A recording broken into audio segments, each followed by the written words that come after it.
My 14-year-old son was in the middle of a terrifying panic attack, crying, gasping, and begging me not to leave his side. It wasn't loud music, it wasn't violence, it was a child in crisis. But our neighbor didn't care. She called the police, told them we were disturbing the peace, and claimed my son was dangerous. When officers arrived, their eyes already judged him before he could speak. And that night, I made a promise. I would make her regret ever opening her mouth. If you've ever felt judged for simply caring for someone you love, this story will speak to your heart. Don't forget to like, share your thoughts in the comments, and subscribe for more powerful stories about standing up for what's right, especially when no one else will. My name is Monica, and for the past 8 years, I've been a full-time remote editor and a full-time mom. I live in a modest, beige 2-story townhouse in a quiet suburban neighborhood just outside of Portland, Oregon. Most days, my life is a balancing act between deadlines, dishes, and being a steady presence for my son, Ethan. Ethan is 14. He's sweet, fiercely intelligent, and has a sense of humor that can melt away the hardest of days. But he also lives with panic disorder, a condition that doesn't make headlines or draw sympathy cards. It's silent, invisible, until it's not. Ethan's panic attacks come without warning. One moment he's watching cartoons or doing homework, and the next he's hyperventilating, crying, convinced that something horrible is about to happen. We've been through therapy, medications, breathing exercises, you name it. Some things help, some don't. But we never give up. I've worked hard to build our little bubble of stability. My work-from-home job gives me the flexibility to care for Ethan. I've cut back on socializing, skipped promotions, and rearranged our entire lifestyle to protect his mental health. And honestly, I don't mind. I'd give up everything for my boy. But not everyone sees it that way. Our neighbor across the street, Mrs. Halprin, is the type of woman who always knows who's parked on whose driveway, whose dog barked at what time, and exactly how many times your garbage lid blew open. She's the kind of person who starts a neighborhood watch group but uses it mostly to gossip. She's in her late 60s, thin as a rail, with a permanent scowl like she's tasting something sour. I tried being kind when we moved in 3 years ago, baked her banana bread, offered to bring her mail in while she traveled. But over time, it became clear. If you didn't meet her standards of quiet, orderly suburban perfection, she'd make your life difficult.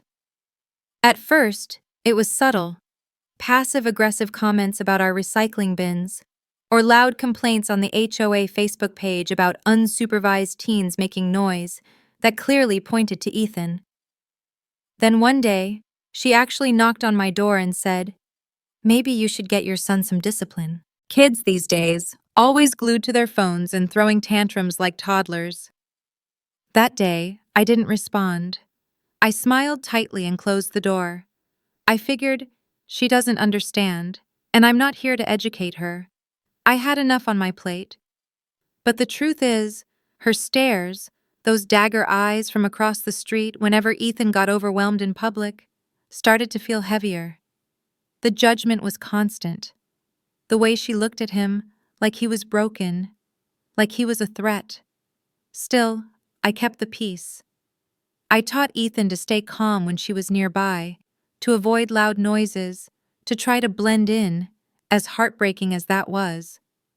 We walked on eggshells because I didn't want conflict. I just wanted my son to have a safe, shame-free space to grow up in. But all that changed one night. It was late, maybe around 11:30 p.m., when Ethan woke up in a cold sweat. He came into my room shaking, barely able to speak. His chest was tight, his eyes wide with fear. It was one of the worst panic attacks I'd seen in months. He dropped to the floor beside my bed, sobbing and clutching my arm. I did what I always did. Held him, talked him through it, helped him breathe. But this one wasn't passing easily. He cried out loudly, "Mom, I can't breathe. Don't let me die. Please, please."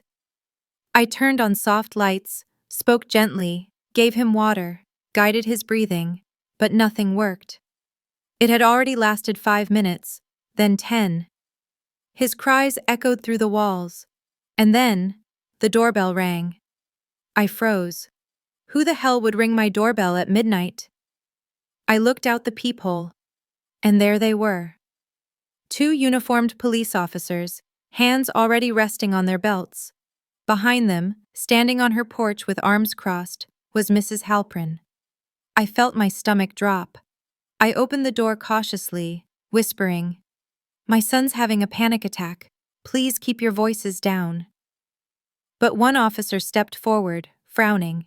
"We got a call about a domestic disturbance, a possible mentally unstable juvenile screaming threats. We need to check the situation." I blinked, stunned. "What? No, he's not violent. He's having a panic attack. He's ill, not dangerous." They didn't look convinced, and in that moment, I knew. This wasn't a misunderstanding. It was a deliberate act of cruelty. Mrs. Halprin had weaponized fear and stigma against my child, and I wasn't going to stay quiet anymore. The next 10 minutes felt like a slow-motion horror film. The officers stepped inside, ignoring my whisper to stay quiet. Their heavy boots thudded against the hardwood, their radios crackling with static. I followed them quickly, heart pounding. One of them kept a hand near his holster, while the other scanned the room as if expecting chaos. Ethan was still on the floor in the hallway, his back against the wall, clutching his chest and sobbing. His breathing came in ragged gasps. His eyes widened in terror when he saw the officers. "No, Mom! No, please!" he screamed, crawling backward like a wounded animal. I dropped to my knees beside him, blocking his view of them. "It's okay, baby. They're just here to make sure everything's fine. You're safe. I'm here." One of the officers frowned. "Ma'am, we need to assess the situation. Is he prone to violence?" "What? No, he's not violent. He has panic disorder," I snapped, trying to keep my voice low but firm. "You're scaring him more. Please back up and let me calm him." The taller officer exchanged a glance with his partner and then stepped back slightly. Dispatch said someone heard screaming and threats. I closed my eyes for half a second. Of course. That's how she'd framed it. Mrs. Halprin had told them my son was dangerous. And worse, the police had believed her. They stood there, scrutinizing us like we were unstable criminals, not a mother and her child in medical distress. And I realized, this wasn't just ignorance. This was the result of stigma. The kind that turns a mental health crisis into a threat. The kind that gets people hurt. Or worse. Eventually, after I showed them Ethan's medical paperwork, his prescriptions, and a folder with his therapist's contact information, they eased up. They asked a few more questions, then left. One of them muttered, "Just try to keep things quieter next time, okay?" I didn't respond. I just closed the door behind them with shaking hands. Ethan clung to me for a long time that night. He kept asking, "Am I crazy, Mom? Did I do something wrong?" Each time I whispered no, over and over, until my throat hurt. But something inside me had shifted. I sat on the edge of his bed as he finally drifted to sleep, his cheeks still damp with tears. And I stared at the dark ceiling, full of rage. Not the explosive kind, but the kind that simmers low, steady, unrelenting. That woman, our neighbor, had humiliated my son during the most vulnerable moment of his life. She didn't come over to ask if everything was okay. She didn't knock, or call, or show concern. She picked up the phone and chose to criminalize a child with a medical condition. She made him feel like a monster. And the police? They had no trauma training, no de-escalation tools for mental health crises, just suspicion and power and cold judgment. I thought about all the families who didn't have a file of medical records ready, who didn't know how to advocate for their child in the face of authority, who couldn't work from home to monitor every episode. What would have happened to Ethan if I hadn't been there? Would they have restrained him, taken him to the ER, or worse? That night, I couldn't sleep, so I researched. I read everything I could about disability rights, police response to mental health calls, community protections. I reached out anonymously to a few mental health advocacy groups and posted carefully on a few parenting forums. I needed to know, had this happened to others? The answer came quickly. Yes. Too often. Families with autistic kids, teens with PTSD, adults with schizophrenia, panic attacks mistaken for violence, meltdowns seen as threats, sirens where there should be silence, handcuffs where there should be compassion. And I thought, I've been silent for too long. I thought avoiding conflict was the mature thing, that letting Mrs. Halprin vent her nonsense would keep the peace. But now, she had crossed a line she couldn't uncross. I no longer wanted to blend in. I wanted to speak up, for Ethan, and for every kid like him who'd been labeled a problem instead of a person. The next morning, I started documenting everything. Every conversation, every insult, every passive-aggressive HOA post she'd made in the past. I even downloaded a copy of the 911 call recording which, as a resident, I had a right to request, and heard her cold, clipped voice. There's a boy next door who sounds dangerous. He might be mentally unstable. That was the moment my grief hardened into purpose. She didn't just call the police. She used my son's condition to paint him as a threat. And I wouldn't let her do it again, not to us or to anyone else. The next morning, I walked Ethan to school myself. He was quiet, dragging his sneakers across the sidewalk, eyes downcast. Normally, we talked about comics or what he wanted for lunch. But today, he just muttered, "People are going to think I'm crazy." My chest tightened. "No," I said, kneeling down in front of him. "They'll know the truth, and I'm going to make sure of that." As soon as I got home, I opened my laptop and started organizing everything. First, I filed a formal complaint with the local police department. It wasn't just about the way the officers handled the situation. It was about how easily they believed I was raising a threat, just because a neighbor said so. I attached copies of Ethan's medical documentation, time-stamped photos from the night before, and a written account of the event. I included the 911 call transcript, which I had to request in person from the dispatch office. Hearing Mrs. Halprin's words again in print was like drinking poison. "I think there's a mentally unstable teenager in the house next door. Screaming, yelling, might be violent. I don't feel safe." She didn't sound frightened. She sounded smug. Second, I emailed Ethan's psychiatrist and his pediatric therapist. Both had been working with him for over a year, and both were furious when I explained what had happened. They wrote detailed statements about his diagnosis, his progress, and why panic disorder does not equate to dangerous behavior. These letters would become essential. Then I made a decision I'd been putting off for far too long. I reached out to a local nonprofit that advocates for families dealing with mental health discrimination. Their director, a sharp, empathetic woman named Donna, listened without interrupting as I told her everything. She said softly, "You're not the only one, but you're one of the few willing to speak up." We scheduled a community awareness meeting to be held 2 weeks later at the local library. Dana said she'd bring a mental health expert, an attorney, and a small video crew, if I was okay going public. I said yes. That same week, I began quietly recording interactions with Mrs. Halprin, never baiting her, just documenting what she said when she thought no one was listening. Oregon is a one-party consent state, so legally, I could record any conversation I was part of. The next time she made a passive remark like, "That boy of yours sure makes a lot of noise for someone who's not dangerous," I had it, clear as day. But I didn't stop there. I pulled up the HOA bylaws and found something interesting. Repeated harassment or discriminatory behavior toward neighbors based on medical condition or disability was grounds for review, and even potential expulsion from the association. All I needed was documentation. And I had plenty. Still, I didn't want revenge in the form of vengeance. I didn't want to stoop to her level. I wanted something deeper, exposure, truth. a ripple that could grow into something bigger than just my street.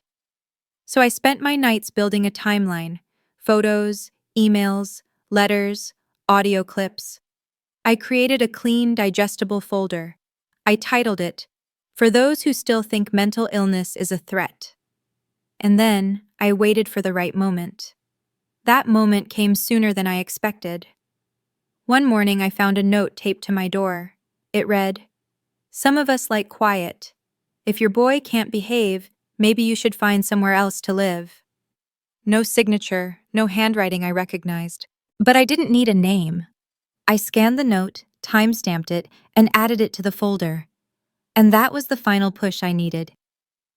Mrs. Halprin had just thrown the first stone in public. I was about to show her, and everyone else, what happens when you shame the wrong mother. A few days after the note appeared on my door, I published a long-form post on the neighborhood forum. I didn't name names. I didn't have to. The story spoke for itself. I wrote about what it's like to raise a child with panic disorder. I described how terrifying an attack can be, not just for Ethan, but for me as his mother. I detailed the night the police arrived, how a single phone call turned a medical emergency into a scene of suspicion. I included quotes from Ethan's therapist and the 911 transcript. I posted the letter that had been taped to my door. Then I ended with this. This isn't about one neighbor. This is about a culture that still treats mental illness like a threat. It's about families walking on eggshells, afraid of judgment when they need support. If we can't find compassion in our own neighborhoods, where are we supposed to go? I clicked post. I expected a handful of likes, maybe one or two private messages. What I didn't expect was a flood. Within hours, the post had over 150 comments, some from other parents who shared heartbreaking stories of similar encounters, others from neighbors who said they'd always admired Ethan's kindness, who expressed disbelief that anyone would treat him as dangerous. Even people I barely knew spoke up. "I've seen Ethan walk my elderly mother's dog. He's one of the sweetest kids in the neighborhood.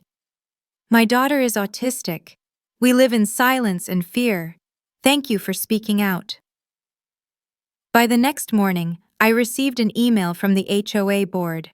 They wanted to schedule a meeting to discuss recent complaints and concerns regarding discriminatory behavior among residents. I knew what that meant. At the same time, Dana, my contact from the nonprofit, reached out.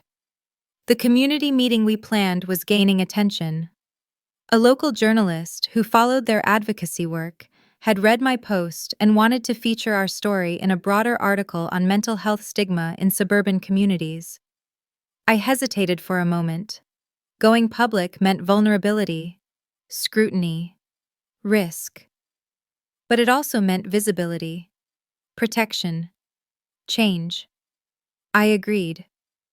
While all this was unfolding, I noticed something curious. For the first time in years, Mrs. Halprin stayed quiet. No snide comments, no HOA posts, no porch stares, just closed curtains and silence. Until one afternoon, as I walked to my mailbox, she called out from her porch, "You're making a mess of this neighborhood, Monica. Don't think everyone's on your side." I didn't even look up. I just said, "I'm not trying to win sides, I'm telling the truth." And that truth kept spreading. The article came out a week later, titled, "When Panic is Treated Like a Crime, How One Mother Fought Back Against Mental Health Shaming." It featured photos of Ethan smiling with our golden retriever, snippets from the 911 call, and a quote from his therapist. "Mental illness is not violence. Panic is not a threat. It's time we stop treating vulnerable kids like criminals." The article went semi-viral in our city, shared hundreds of times. Parents, teachers, even local officials commented. The nonprofit's inbox was flooded with requests for more community events, support groups, and school seminars. And that's when the HOA officially acted. They held a vote, silent ballot, and determined that Mrs. Halprin's behavior, combined with her repeated history of complaints and the recent 911 incident, violated the HOA's code of conduct. She was issued a formal warning and a choice: attend mandatory community mediation sessions and issue a written apology, or face removal from the HOA and potential legal action for harassment and discrimination. Her pride wouldn't let her apologize, so she chose silence again. But this time, silence didn't protect her. Neighbors started to pull away. No more waves, no more small talk. One by one, her allies vanished. The next neighborhood garage sale? She wasn't invited. The community picnic? Her RSVP was regretfully declined. The woman who used to control the conversation had become the subject of it, and the boy she once called mentally unstable? He was now the symbol of something much stronger: resilience. There's something powerful about watching a bully lose control, especially when all you used was the truth. If this part of the story moved you, let us know in the comments. And stay tuned, because what happens next? It's the part she never saw coming. The library's community room wasn't large, just a few rows of folding chairs, a podium, and a projector screen, but to me, it felt like a courtroom. This was where the truth would finally be laid bare, where whispers would become voices, and where shame would no longer live in silence. Dana arrived early with her team: a trauma counselor, a legal advisor, and a video journalist. They set up quietly, respectfully, like they understood this wasn't just another awareness talk, it was a reckoning. The invitation had gone out to every household in the neighborhood, plus the broader community email list. The flyer had read, "Understanding Panic Disorder, When Fear Meets Judgment, a Mother's Story, a Call for Compassion." I didn't expect a full room, but by the time I stepped to the front, nearly every chair was taken. Parents, teachers, teenagers, elderly neighbors I'd only seen in passing. Even a few officers from the local precinct stood quietly in the back. And near the exit door, trying to blend in with a beige coat and an unreadable expression, was Mrs. Halprin. She hadn't RSVP'd. She didn't speak to anyone. But she was there, and that mattered. I clutched the clicker in my hand as the first slide went up, a photo of Ethan, age 7, at a science fair, beaming behind a cardboard volcano. I heard a few murmurs of recognition in the crowd. Then I spoke. I didn't yell. I didn't accuse. I told our story: the panic attacks, the long nights, the stigma, the night the police came.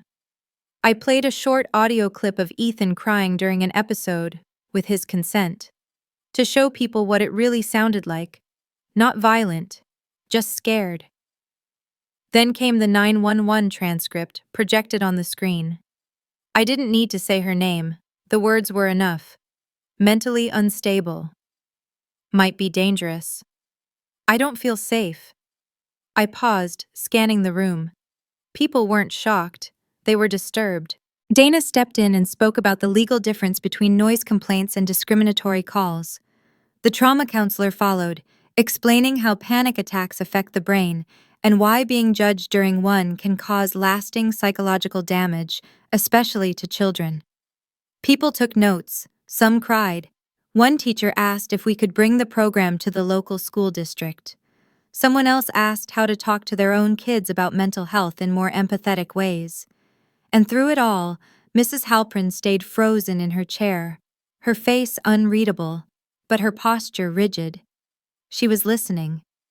After the presentations, there was time for open discussion. That's when a surprise voice spoke up. It was Mr. Darnell, a soft-spoken Vietnam vet who lived 2 houses down. He stood and said, "I served 2 tours overseas, and I've had panic attacks for 40 years. What that boy goes through, it's real, and calling the cops on a child like that, that's not how neighbors act." The room fell silent. Then came a wave of quiet nods. Agreement. Support. The tide had turned, and everyone in that room felt it. I stood outside the school board hearing room, gripping the printed email thread in my hand like a sword. My heart pounded, not from fear, but from the electric charge of long-awaited justice. I wasn't alone either. Parents had shown up, quiet at first, but now with eyes sharp and curious. They had seen what she did. They had read what I shared. And today, they'd finally hear it aloud. Inside the room, Principal Herrera sat with that usual air of control, suit crisp, lips tight, not an ounce of remorse on her face. The superintendent opened the session, monotone as ever, not yet realizing the storm I was about to release. I took a breath, stepped forward when my name was called, and unfolded the paper slowly. My name is Nora Vance. I'm here on behalf of my son, Levi. And this, I held up the emails, is what your principal thinks about children like him. Gasps broke out when I began reading, word for word, sentence by demeaning sentence. No one interrupted me. He looks like he's mimicking a zombie. Can we ask her to keep him home for performances? It's unsettling. No, I won't tell the mother. She'd make a fuss, and I'm not interested in fake tears. Each word hung in the air like smoke from a house fire, slow, poisonous, unmistakably damning. Her voice, written down, unfiltered and cruel, left no space for excuses. Herrera tried to speak then, stammering about context, claiming she was under stress, that the emails were private, but no one cared. The damage was done, and the room wasn't buying it.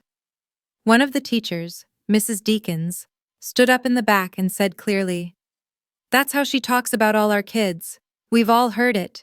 We were just too scared to say anything." That broke it wide open. More teachers spoke. One mother broke down crying, saying her son, also on the spectrum, had stopped speaking altogether after an incident in Herrera's office.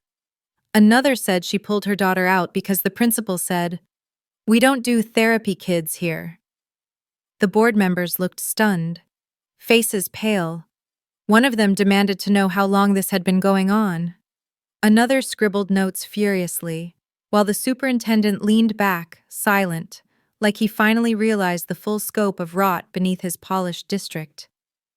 But what ended it all wasn't my speech. It was Levi, who stood up next to me wearing his noise-canceling headphones, and in a quiet, clear voice said, "She said I was scary, but I'm just trying really hard." There was silence, a different kind, and then a wave of applause. Herrera stood, visibly shaken, muttering about lawyers and character attacks, but no one followed her. No one shielded her anymore. For once, all her power meant nothing. I took Levi's hand as we walked out. Cameras were there, local reporters already sniffing the story, but I didn't need the news cycle. I had something better, the truth, out in the open, and a community that finally believed me. And she? She was left to explain herself to the world, alone, exposed, and unraveling. The next morning, the silence in the house felt different. It wasn't empty or oppressive. It was peaceful. Elaine stood at the kitchen window with her coffee, watching the sun hit the garden where so many painful memories had once bloomed alongside the roses. But today, the past didn't sting. It just existed, distant, neutral, no longer able to wound her. She hadn't heard from Cora since the confrontation, and frankly, she didn't expect to. The trust was broken beyond repair, and there was a strange relief in knowing that. Elaine no longer had to twist herself into knots trying to please someone who saw her only as a tool, or worse, an enemy. After clearing the air with her siblings and showing them undeniable proof of the forged documents, Elaine had taken one more step. She met with an attorney, her own this time, to draft a cease and desist order against Cora, barring her from stepping foot on the property or attempting contact under any pretense. The order was firm, final, and freeing. But the real boundary setting wasn't just legal, it was emotional. Elaine spent the following weeks methodically reordering the home. She packed up old boxes of family junk from the attic, things that had lingered too long under a veil of obligation. She donated what she didn't need, tossed what carried too much bitterness, and kept only what resonated with her and Mason. She repainted the den a warm, honeyed cream and replaced the outdated curtains Cora had once insisted on choosing. Mason helped her assemble a new kitchen table, just the two of them, laughing through the cursing and mismatched screws. At night, they played board games or read in quiet companionship, the house echoing with a new kind of calm. At school, Mason began speaking up more. His teachers had noticed a subtle change. He was still quiet, but less withdrawn. And he'd made a friend. One afternoon, he came home with a handmade comic he'd created and proudly showed it to Elaine. The superhero was a woman in a dark blue coat with a stern face and blazing green eyes. "She looks like you," he said matter-of-factly. Elaine smiled, blinking back the sting in her eyes. "She's lucky to be that strong." "No," Mason replied. "You are." The most profound restoration came from within. Elaine started seeing a therapist again, this time not because she was falling apart, but because she wanted to keep herself whole. They worked on trust, on voice, on letting go of guilt that wasn't hers to carry. She even began teaching part-time again, something she'd given up during the mess of her mother's illness and Cora's manipulation. Standing in front of a classroom felt strange at first, like slipping on a jacket she hadn't worn in years. But it still fit. Her love for helping others grow, for nurturing curiosity, hadn't disappeared. It had just been buried. One night, as summer bled into fall, Elaine stood on the porch watching fireflies blink across the lawn. The air smelled like leaves and dusk and closure. She didn't feel victorious, not in the gloating, smug way Cora might have if the roles were reversed. She felt steady, firm in her own skin. She'd lost a sister, but in doing so, she had found herself again. And that was a trade she was finally willing to make. A few weeks later, the house felt different. Lighter somehow. The rooms no longer held the weight of secrets. Amanda sat in the sunroom with a mug of herbal tea, her eyes watching the late afternoon light spilling over the lawn. For once, she didn't flinch at silence. She welcomed it. Daniel sat beside her, headphones around his neck. He was still processing everything in his own quiet way, but the tension that had clung to him for years had begun to lift. Therapy had started. Slowly he was finding words, ones that weren't just echoes of his father's voice. Amanda wasn't naive. She knew the damage her ex-husband had done wouldn't vanish overnight. Emotional abuse leaves tangled roots. But she also knew they were finally tending to those roots together. She had made a decision, not just to protect her son from harm, but to guide him toward something healthier. Her support system had grown. Former clients she'd helped had reached out when they heard what happened. Some even shared their own stories of emotional manipulation. Amanda realized she wasn't alone in her experience, and that perhaps, in telling her story, she could be the mirror someone else needed. That's when she started journaling, then blogging, and eventually she launched a small podcast. Nothing grand, just a space for women to share the moments they stopped surviving and started reclaiming. Each time she recorded, she thought of the girl she had once been, the one who doubted her instincts, made herself small, and believed love had to hurt to be real. She spoke to that version of herself with compassion, but also with a quiet fire. Never again. One afternoon, while walking in the park with Daniel, they saw Mark from a distance. He was alone, seated on a bench, hunched over his phone. Amanda paused, her body tensing instinctively. Daniel looked up at her.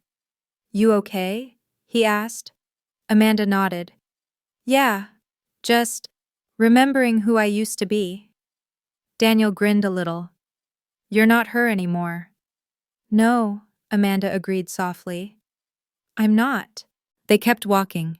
She didn't need to confront Mark again. Life had already done that. She had exposed him in court, shattered the control he thought was eternal. He'd lost his professional reputation, and while he hadn't gone to jail, His narcissistic empire had crumbled. That was enough. Amanda's healing didn't come from revenge. It came from rebuilding, stone by stone, truth by truth. There were still nights when memories returned uninvited, but now she had tools to meet them. And she had Daniel, who on hard days would curl up next to her and simply say, "We're okay now, right?" And she'd reply, "Yes, we are." One spring evening, Amanda received a letter from a woman in another state. It read, "Your story saved me. I thought I was crazy. I thought I was alone. But you made me believe that getting out was possible. Thank you for showing me how to survive." Amanda cried when she read it, not from sadness, but from the release of knowing her pain had been repurposed. Her story no longer belonged to Mark. It didn't belong to the courts or the past. It belonged to her, and to every woman who had been told she was too sensitive, too dramatic, or too much. Amanda had learned the hard way that healing wasn't linear. Some days still hurt. But now the echoes inside her didn't haunt. They hummed with purpose. She wasn't just a survivor. She was a storm that had passed, and in its wake, something stronger had bloomed.